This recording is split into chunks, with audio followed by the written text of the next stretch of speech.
All right, guys, it's the next week after the body repair down here. You can see that a lot of work's already been done to it. Eric's been kicking ass on this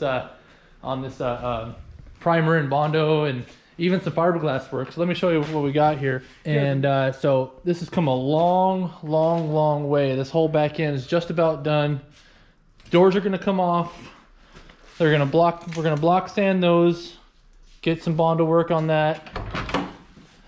A lot of the work on the inside's already been done. Dashes out of it.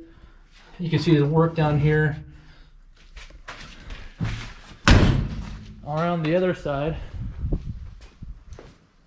we got a hole cut out right here where it was some heavy damage. So here the plan is to put some structural metal inside here. We're gonna weld this in. Then we're gonna put another piece up inside here, like so. And then we got a smaller piece go right here. And then we're gonna take this sheet metal and then weld that in place right there and form it and make it look all straight. And then some body work will be done, grind it all down on that. We're gonna weld these holes in here, weld these holes in here, grind it all smooth. Yeah, so it's come a long way. A lot of work's been done to it. We're just gonna continue on with this body work.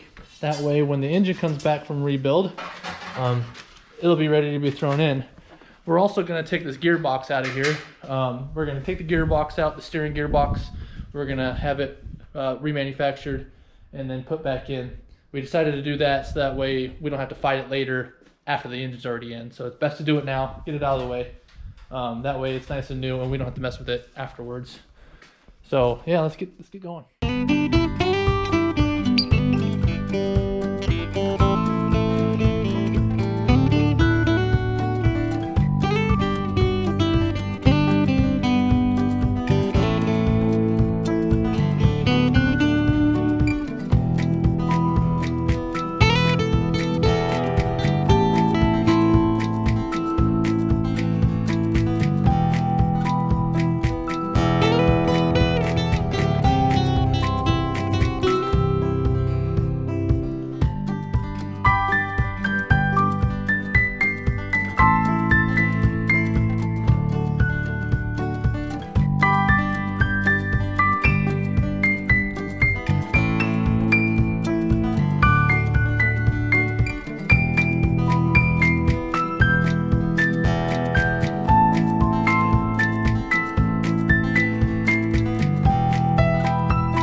Next up is the gearbox. We're going to start by pulling off the pitman arm here.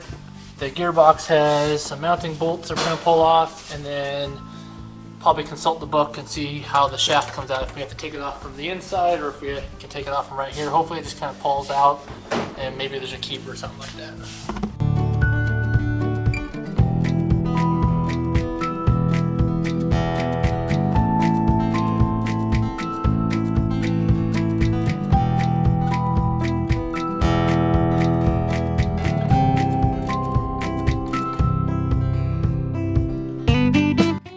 All right, pulling this gearbox out of here, and we had to fight a little bit. Where'd that steering wheel go?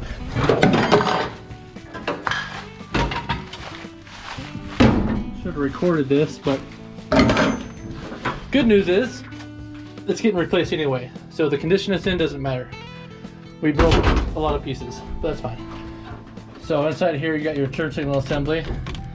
We ended up having to beat on it with a pointed, with a center punch along center punch, and eventually brute strength and WD-40 won, and the steering wheel popped off here. We tried using a puller, but that didn't work. So now we're going to pull the whole thing out of the truck. Go ahead, Eric, you can pull it out if you... Okay, so we got the turn signal assembly out. It's a couple screws, and we got a wire harness that goes through the column here. We already showed that.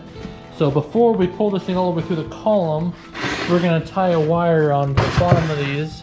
So that way when we get ready to put this whole assembly back together, we can use that guide wire and pull the harness back through down the bottom here. Otherwise we'll be fishing one wire at a time, and that'll be tedious and stupid. And then we got a couple bolts here. Looks like we can pull these couple bolts off, and then this shaft or this cover will come off, and there's probably a bearing and a clip or something inside there. All right, we got this gearbox off of here. Got the shaft out. Just tiny little itty bitty gearbox. There's no oil inside there. It's all just grease compact. Got the shaft out. Chris, where did you put that hose? Where did you put the... I put everything in the bin out here. Oh, you already moved it? Yeah. Okay. And then there's the shaft. We're gonna be able to paint that nice and easy now. There's a little bearing inside of here. Some studs. That came in nice and easy. So in the previous video I explained that this is a 4-speed on the floor. The truck originally came with 3 on the tree, and that's what that hole is, that gap is for the shifting linkage. So we took those out. Those are going to stay out. We're going to cover that. Same with the shifter hole here. We're going to put a cap on that, make it look better, and we're going to paint this all up, make it look pretty. So yeah, so it was kind of an adventure getting that off. The clip that goes on this shaft, I don't know where to get with it. There's a clip that goes on the shaft right in this groove right here, and it's not a snap ring. You can't use snap ring pliers on it, but it is a flexible ring, and you just put like a screwdriver in there and you twist it, and the spring expands and it pulls up, and that's how we got the whole thing out. So pretty interesting 60s technology, but it worked. So yeah, now it's time for rebuild and then paint.